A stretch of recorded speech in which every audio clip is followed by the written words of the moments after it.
Welcome to my channel. My name is Tiana, aka T Shot It for those of you who do not know. I am a local photographer here in Indiana. I do a lot of different creative portrait shoots as far as maternity shoots, couple shoots, birthdays, or even just because shoot. I've been a photographer for 3 years now, and my idea with my channel is to give the behind the scenes look into the life of a photographer slash entrepreneur slash human being, because it can be a hard balance sometimes.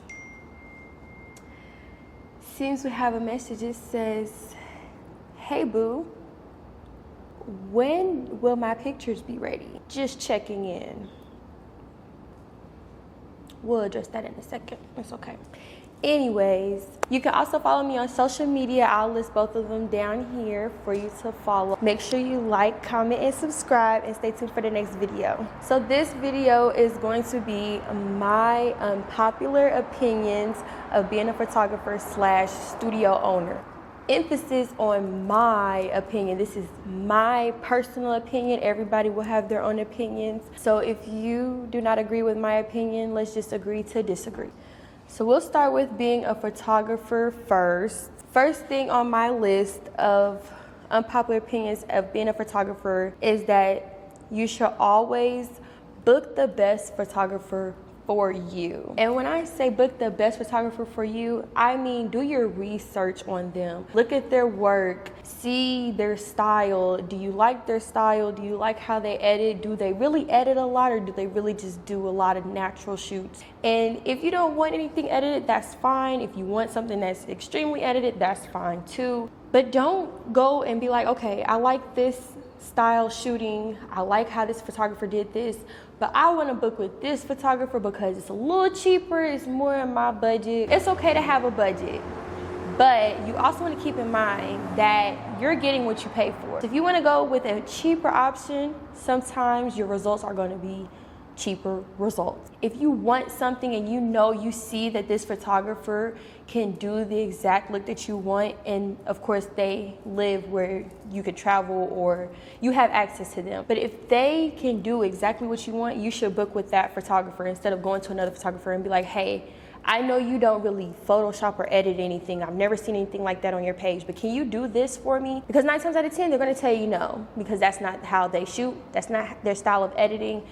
You should always pick the best photographer for you. Even with packages, look at the packages. What does it offer? How many pictures do you get back? What's the price? What's the time limit? How many outfits can you do? Like, a lot of that stuff is important to research when you're booking with a photographer, because everybody is different. Yes, there's a lot of photographers out in the world, but we're all different. We all do different things. We all conduct our business in a different way. Number 2 is going to be texting your photographer asking when are your pictures going to be ready. Why is that such a bother? First of all, that is the quickest way to piss your photographer off, for one. For two, every photographer has a different turnaround time of when you'll get your pictures back. Prime example, for me, and this is my personal preference, I tell my clients like, hey, you'll get your pictures back within 2 weeks max. That way I know I have enough time to edit their pictures. It's not being rushed. I can take my time and get them back to them in a timely manner. Now, with that, the turnaround time does not start until the client has selected the correct amount of pictures that come with their package. So what that means is my 2 weeks does not start 2 weeks after the photo shoot. Most of the times I'm uploading pictures to clients either that day or the next morning, so they're getting the pictures right away. So then they have to go through and select which pictures they want edited or any extra pictures, and once the folder has the correct amount of pictures in it, that's when the 2 weeks will start. Not only do you have to have the correct amount of pictures in your folder, but if you purchase any extra pictures, you also have to pay for them as well. From that day, I will have 2 weeks to edit your pictures and turn them back to you. Now, does that mean I'm going to take the full 2 weeks? Maybe not. Sometimes I have a lot of free time where I can have the pictures back within a couple days. But giving myself that 2 week period allows me to again, take my time. And also, if I'm super busy and booked, I have enough time to work on each client's work without being overwhelmed with work and getting behind on edits. Because sometimes in a busy season, it can be very easy to get backed up on edits and be overwhelmed with all these pictures that you have to edit. So before you text your photographer and say, hey boo, when am I going to get my pictures back? Just make sure you read over their policies on their website and make sure you know how much time they have before they turn your pictures back to you before you send that text. Because me personally, if your pictures are not late and I'm not behind on edits and I'm not late on the date that I'm supposed to send them out, I shouldn't be receiving a text of you asking where your pictures are at. I'm just saying. Just saying. Number 3 is going to be posting watermarked pictures. This is probably the second way to piss your photographer off. Let me tell you why. Because you're paying a professional photographer to take professional pictures of you, and instead of waiting to get your professional pictures back that the photographer is going to edit, you're screenshotting these watermarked pictures, and 9 times out of 10 the watermark's probably dead smack over your face. There's a reason why people do that. You can see the backdrop poles behind you, the footprints on the floor. You're impatient and you're gonna take that picture and post it because you wanna give a sneak peek on your social media. Just be patient. Just be patient. Because when you're posting these unedited watermarked pictures, you don't know who's on your timeline. It could be my next client. It could be anybody who's looking at my work, and they're gonna see that picture and they're gonna be like, it's not displaying my best quality work. So when you're posting that picture, you're not showing what I can do as a photographer. Instead, wait, don't screenshot and post the watermarked pictures. Just wait until your photographer sends your edits back, because then that way you post that's representing your photographer and their work. That way you're posting a high quality picture that's displaying this professional photographer's high quality work. And maybe somebody be like, oh, I want to book with them. Or, oh, I could recommend them to so-and-so because I seen they took so-and-so's pictures, so I could send them this way. See how that works? Please do not post watermark pictures, please. And even if you have to pay to get the pictures edited, please just pay for them instead of posting the watermark. And the watermark messes up your picture anyways, but that's what it's supposed to do. So you can't just post a low quality picture. Number 4 is going to be bringing extra people to your photo shoot. I know that probably ruffled your feathers a little bit, but before you get your panties in a bunch, just hear me out. So I actually encourage people to bring a friend or bring a family member. You can bring a couple friends, maybe. Notice how a couple is 2. You don't want to bring a whole gang of people in here because it's going to interfere with your shoot. How might that interfere in my shoot, you might ask? I'm glad you asked. So I am going to be your photographer. If I'm trying to pose you and move around and get different angles, I can't do that with everybody standing right behind me breathing down my neck. Or I can't give you a certain instruction like, hey, pose like this and do this with your mother or your sister or your cousin or your best friend. That, oh, you should do this, or oh, you should do that. Oh, you should pose like this. At that point, I should just give y'all my camera and let y'all do it, because I think we got it confused on who the professional here is. Anywho, so the point is, try to keep your party, your guests, whatever you want to call it, keep it at a minimum, because you don't want to try to cut into your shooting time. And you also want to keep in mind that the photographer is here to provide a service for you. So you should allow them to be able to do that in a peaceful setting. Sometimes extra people can kind of get in the way, and we want to just try to avoid that. So if you want to bring extra people to your shoot, that's fine. Make sure you check with your photographer to see what is the max amount of people that they allow to bring with you, and just make sure that they're staying out of the way. And we don't mind if you jump in and be like, hey, let me fix her hair, or hey, let me fix her strap. That's totally fine. It just becomes a hassle when they're standing around in the way, or they're trying to give direction and I'm already here trying to do that. Okay? Okay, number 5 is going to be speaking up if you don't like your pictures. That's just plain and simple. Now, I can't speak for all photographers, but in my shooting process, I'll shoot and take a couple pictures. I'm showing you as I go. So I'm like, okay, click, click, click. How you like it? What do you think? This is how you're looking. I'm letting you see as I go. It's a back and forth thing. So that you could be like, I like this picture, I like this pose, but let me turn my head a little bit. Let me bring my chin down somewhere. Let me relax a little bit. That's fine. We can redo it. That's cool. And then at the end of the shoot, I'm even following up with here. You're gonna sit here, you're gonna look at all the pictures we've taken. If there's anything you wanna fix, change, or redo, let me know, and we can do that before you leave or before you switch it to your next outfit for this next look. You have to speak up. I know as girls, we go to the nail salon and we let those people do our nails, and sometimes we may not like it. We may not say anything. So now we're walking around with a set that we don't even like. This cannot be the case for your pictures. Speak up. If you don't like how they're coming out, say that. Maybe there's something we could do to change things. We could change the lighting. If you feel like they're too bright, let's make it a little darker. If you don't like how you're being posed, let's do some more poses you're comfortable with doing.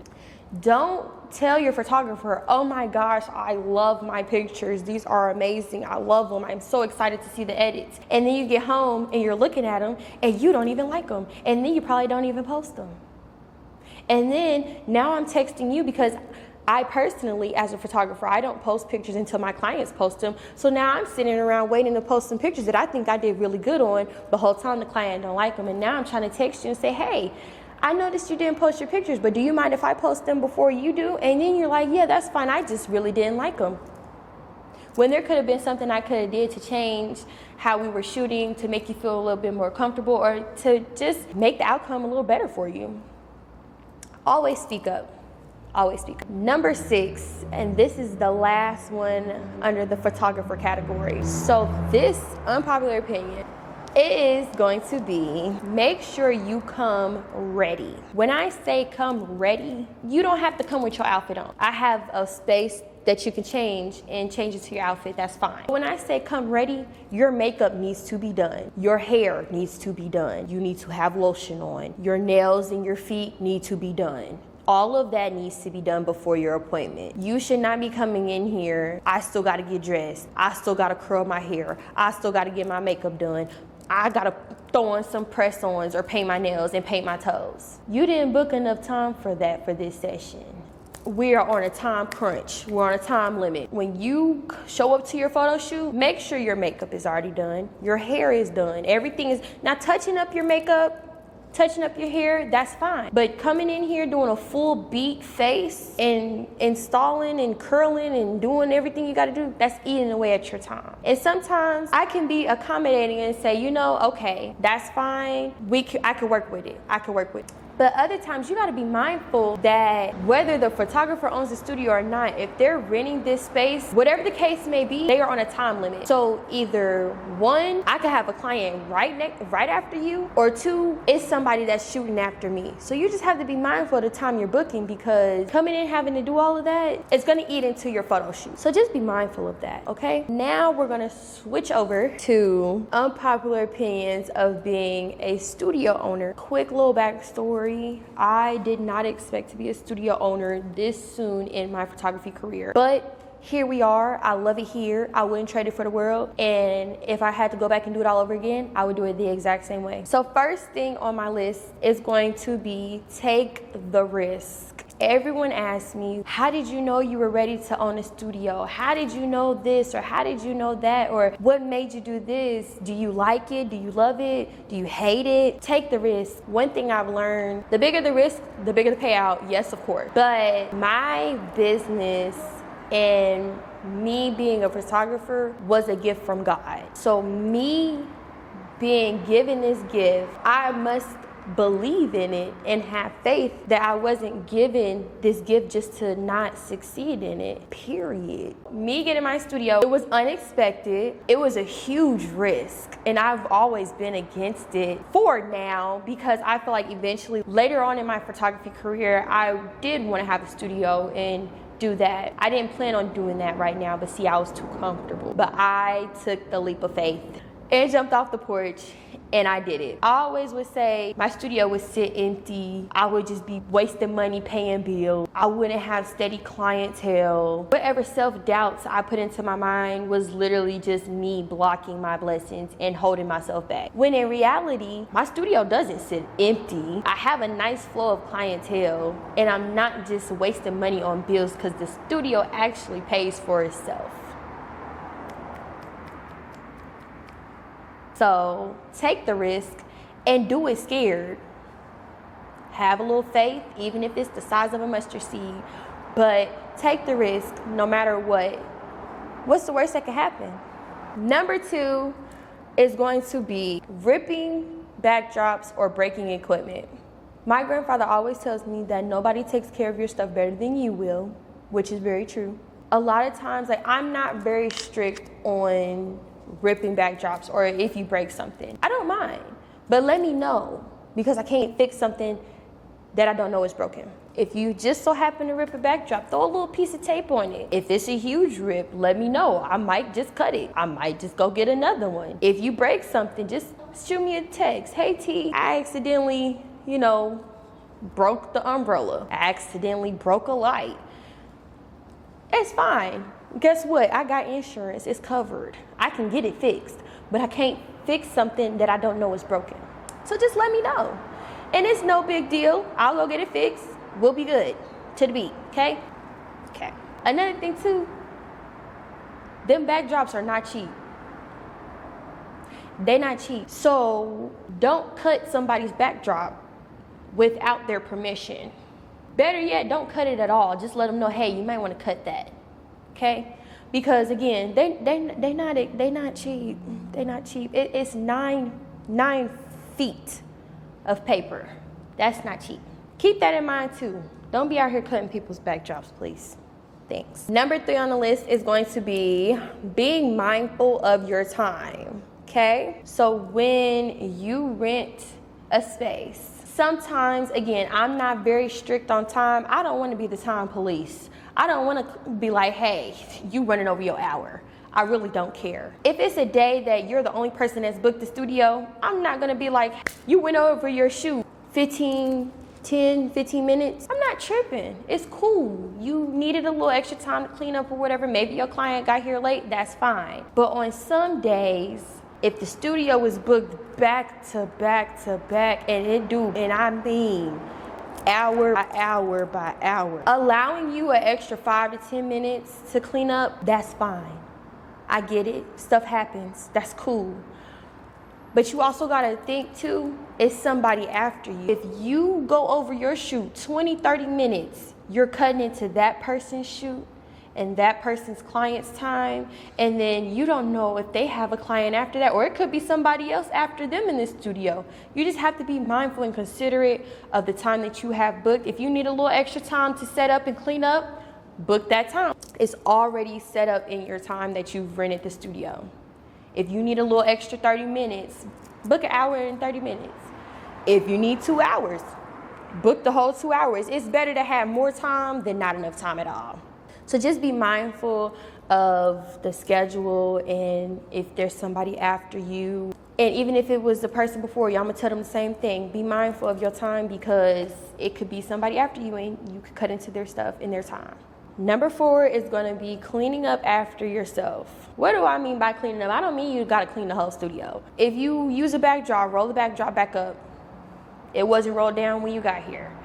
When you're using the lights, just put the lights back where they go. Maybe you had some stuff on the table and spilled something, just wipe it up. Like, treat it like it's your home. If you wouldn't do it at home, if you wouldn't leave it a mess at home, I really can't even say that, because some people really do be dirty, but that's neither here nor there. Just treat it with respect. Just put stuff back. One of my biggest pet peeves, I spend time cleaning the storage closet with all the props and everything, just for me to come in after a couple rentals and the flowers are all on the floor. Everything is just all out of place or thrown in the middle of the floor of the closet. Don't do that.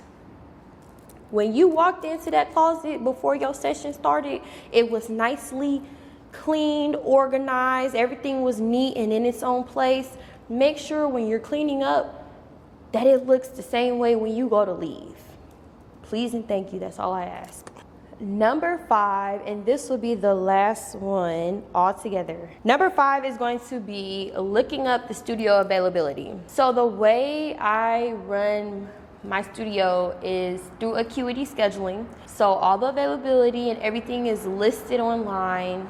Times, when the studio opens, when the studio closes, what's available, what's not available, everything is provided on this site. So I have it set up to where 3 days, you have to book 3 days in advance. And that is only for my planning to make sure it doesn't overlap with anything. Because as a studio owner, you know, you have to be present.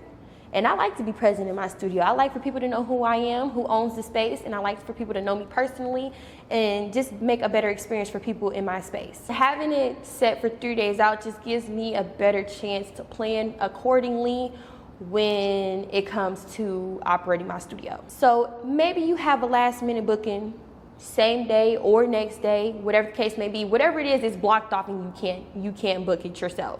That's fine.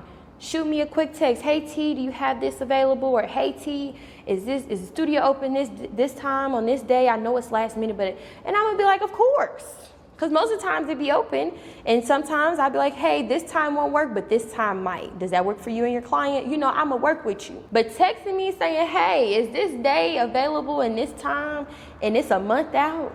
I don't know. I'm not gonna lie to you. What I'm about to do is pull up the same calendar that you're supposed to pull up is the same calendar I'm looking at.